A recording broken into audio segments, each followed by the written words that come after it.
Love, exciting and new. Come aboard, we're expecting you. Bonjour à tous et à tous et bienvenue sur Agile Toolkit. Je n'ai toujours pas les moyens de me payer les vraies chansons, donc je suis obligé de chanter. Dites en commentaire si vous avez deviné la chanson. Aujourd'hui, je vais vous présenter une rétrospective sur le thème de l'amour, la love rétrospective.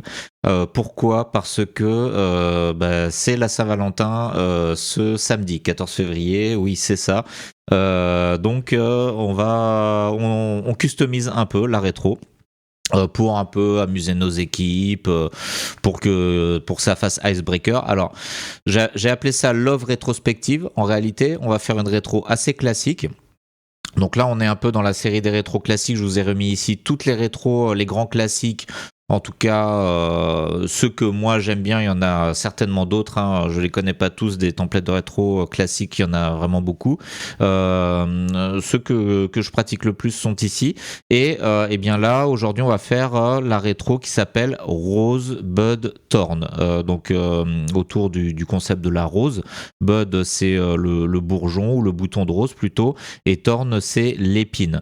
Donc c'est pour ça que ça se prête bien à un thème Saint-Valentin, un thème Saint-Valentin quoi, voilà. Love rétrospective, alors vous pouvez broder aussi autour de ce thème. Là je vous montre le template très classique, basique, mais on peut développer autour, faire des petits icebreakers sympathiques ou pas, donc suivant comment vous le sentez. Alors c'est une rétro assez simple, avec 3 axes de réflexion, un peu comme Start, Stop, Continue d'ailleurs. Donc Rose, c'est ce qui a éclos, donc c'est les choses positives, les belles choses, ce qu'on a aimé ou ce qui est terminé. Donc dans cette colonne, on va mettre les choses positives. À l'opposé, on Thorn, c'est ce qui pique, les épines, donc les points négatifs, désagréables, les choses qui se sont mal passées sur le sprint. Et Bud, c'est les bourgeons, donc ce qu'on aimerait voir éclore, ou les prochaines étapes, ce qu'on envisage, ou les idées d'amélioration, voilà. Donc c'est un template vraiment très simple.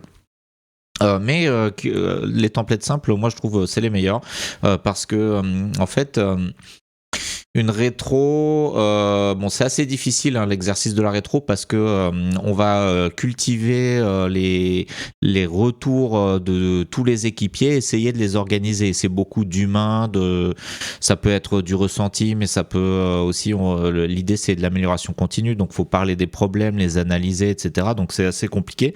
Alors il y a d'autres personnes qui, je pense, préfèrent des rétros beaucoup plus structurés, avec tout un parcours et tout un tas de questions. Je pense que ça peut être bien aussi d'être guidé dans une rétro, mais c'est bien aussi de laisser toute sa place à l'équipe, de laisser place à la créativité. Donc c'est pour ça que moi j'aime bien avoir des templates assez simples, voilà, qui donnent un petit cadre léger, mais finalement au sein duquel on peut broder, enfin où les équipes sont libres de dire ce dont elles ont envie de parler, voilà, ce qu'elles ont sur le cœur. Voilà, c'est le cas de le dire pour cette love rétrospective.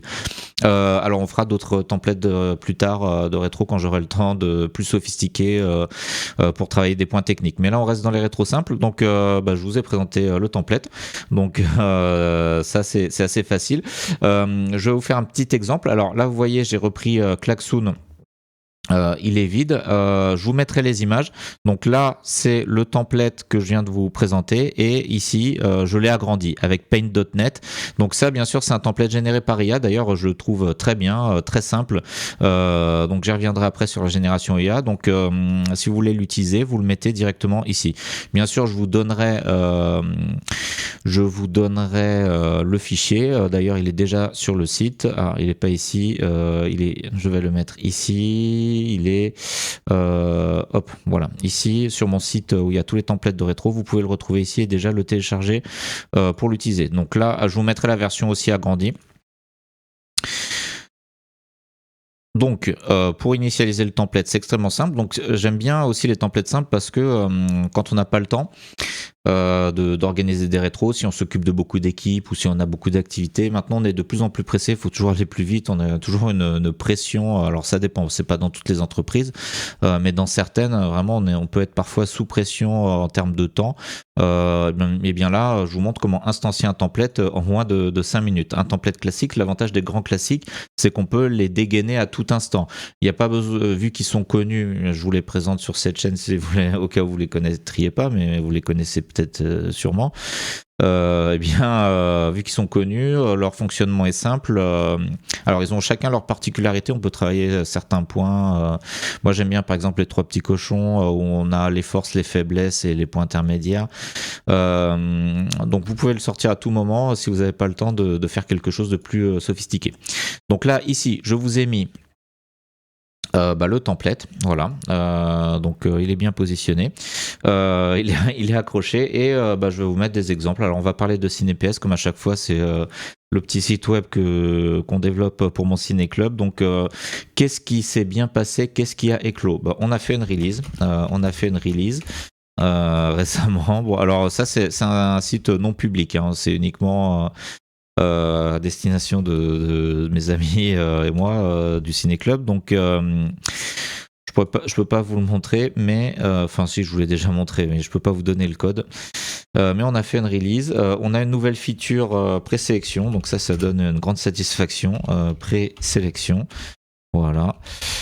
Donc ça c'est bien. Donc c'est très utile, très apprécié. Dans les points négatifs, l'authentification, voilà, l'authentification à l'API qui est mal architecturée.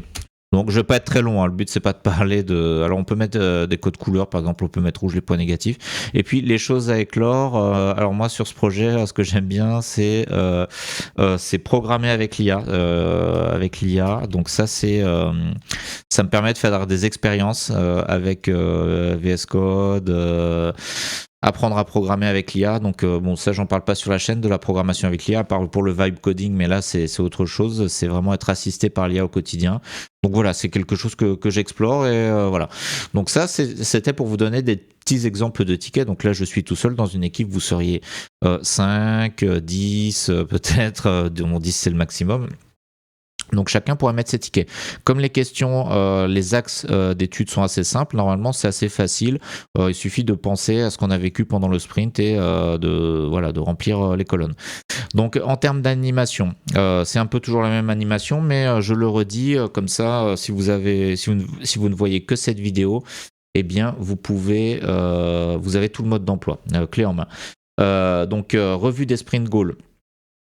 Si vous avez des sprint goals ou des iteration goals, si vous êtes dans un contexte safe et que vous utilisez le mot itération à la place de sprint, eh bien, moi je conseille de faire une revue des sprint goals au début de chaque rétrospective pour voir si les buts sont atteints ou pas. Donc s'il y a des buts, si tout est atteint, c'est très bien. S'il y a des choses qui sont pas atteintes, des choses qui manquent, ça pourrait être un sujet de discussion pendant la rétrospective. Pourquoi on n'a pas atteint ce but? Qu'est-ce qui nous a empêché d'atteindre le but? Quels sont les détails qu'on n'a pas atteints, etc. Donc ça, c'est toujours une bonne source d'inspiration. Alors si vous n'en avez pas, vous ne faites pas cette partie-là.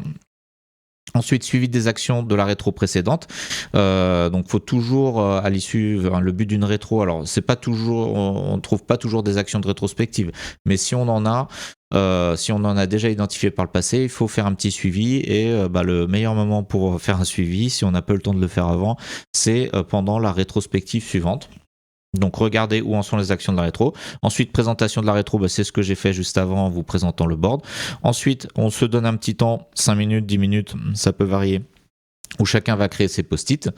Chacun dans son coin va réfléchir à ce qu'il a envie d'écrire. Donc moi j'ai créé mes petits post-it là, ici je vous l'ai dit. J'aurais pu prendre 5 minutes, j'aurais pu écrire plus de choses.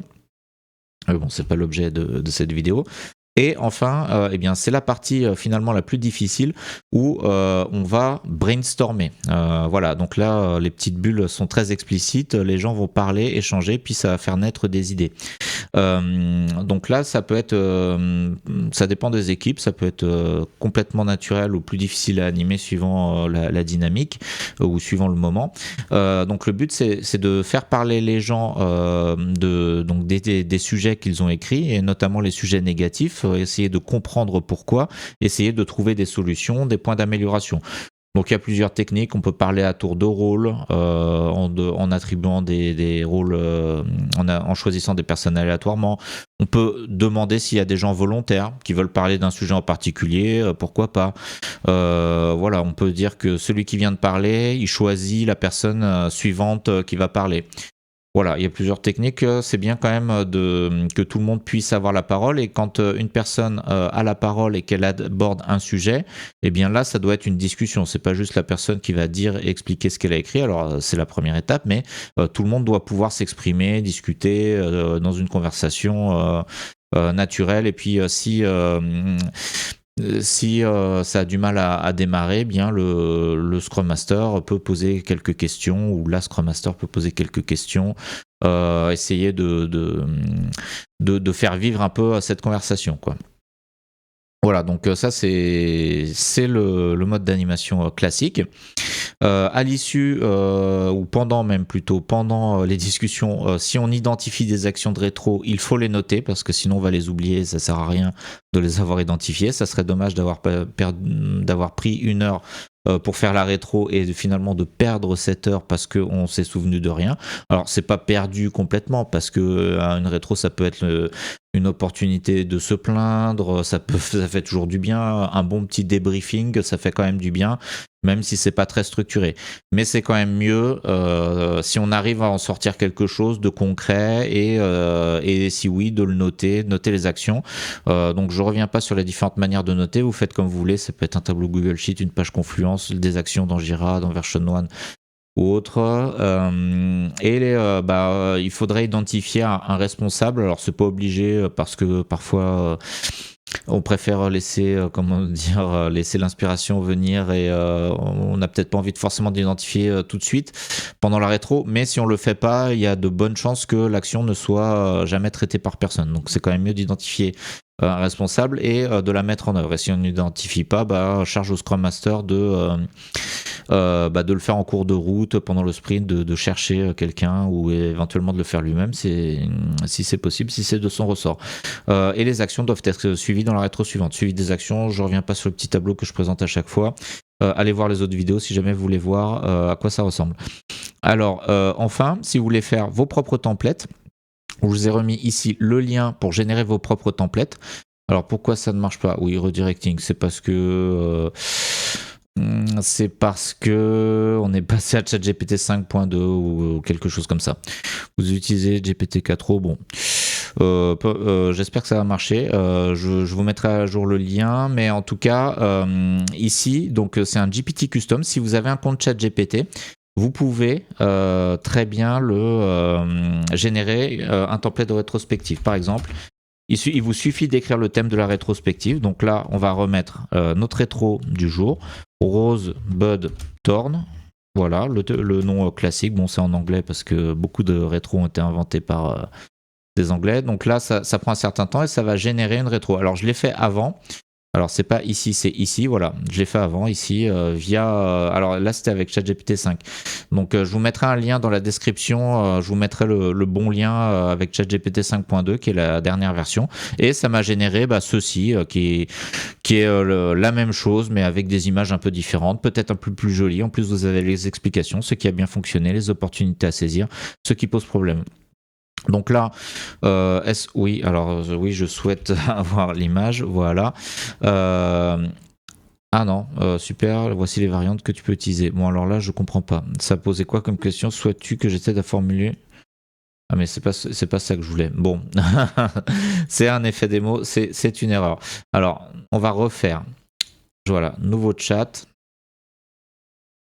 Donc, je suis bien dans mon GPT custom, je suis bien en ChatGPT 5.2. Rose, Bud, Thorn.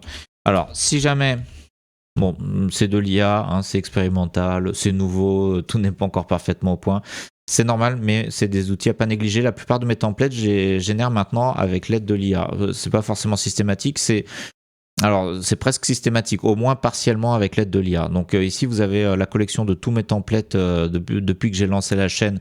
Je mets des templates comme ça, donc vous pouvez tous les prendre. Hein. Là aussi, vous aurez le lien en description. Ici, donc le template que j'ai déjà présenté. Et ah oui, ce que je voulais dire, c'est que cette semaine, on est aussi vendredi 13. Le vendredi, c'est le 13 février. Donc il y a aussi une vidéo sur la chaîne, je vous mettrai le lien en description, où on avait fait un template vendredi 13. Donc vous pouvez l'utiliser, je pense que c'est une bonne idée parce que c'est toujours rigolo. Donc là, c'est un template positif-négatif. Les positifs, alors c'est chance et pas de chance. Chance et malchance. Donc ce qui s'est bien passé, donc ça c'est la chance, les symboles de chance. Et puis ce qui s'est mal passé, c'est les symboles de malchance. Ce template, il est sympa dans un contexte international. Vous avez plusieurs nationalités. Parce que sous forme d'icebreaker, vous pouvez demander aux collègues des différents pays quels sont chez eux les symboles de chance et les symboles de malchance. Bien souvent, chaque pays, chaque culture a ses symboles de chance et de malchance. Et voilà, ça peut servir d'icebreaker. Donc là, c'est des trucs français que vous connaissez tous certainement, mais il y a certainement, et puis même en France, il y a certainement des régions où il y a d'autres symboles de chance ou de malchance qu'on peut imaginer. Donc ça peut servir d'icebreaker pour détendre l'atmosphère. Donc voilà, ici, ça c'est Rosebud Thorn. Alors c'est un peu différent. Là c'est une rose, là c'est une plante qui est en train de pousser, et là c'est un cactus carrément, mais c'est un peu la même idée. Donc on peut en générer à l'infini, et bien sûr parfois ça marche, parfois ça marche pas, ou ça bug. Donc là, à mon avis, ça marche pas parce que c'est la vieille version ChatGPT 4o. Il faudrait que je corrige ça, et je vous donnerai le bon lien avec ChatGPT 5. Donc l'IA, c'est évolue, il y a tout le temps des nouvelles versions, et parfois d'anciennes versions sont dépréciées, sont désaffectées. Donc voilà, deux templates pour le prix d'un, donc Rosebud Thorn et le template vendredi 13, car c'est vendredi 13. Attention, voilà, si vous croisez un chat noir par exemple, attention. Alors peut-être que ça porte chance, je ne sais pas. Bon, et je pense que c'est tout. Donc dites-moi en commentaire si vous utilisez les templates que je vous propose, ou si vous vous en inspirez. Voilà, ça me fera plaisir de savoir que ces vidéos peuvent inspirer d'autres personnes. C'est pour ça que je le fais. Mais dans tous les cas, je vous remercie pour votre attention, et je vous dis à très bientôt pour de prochaines vidéos.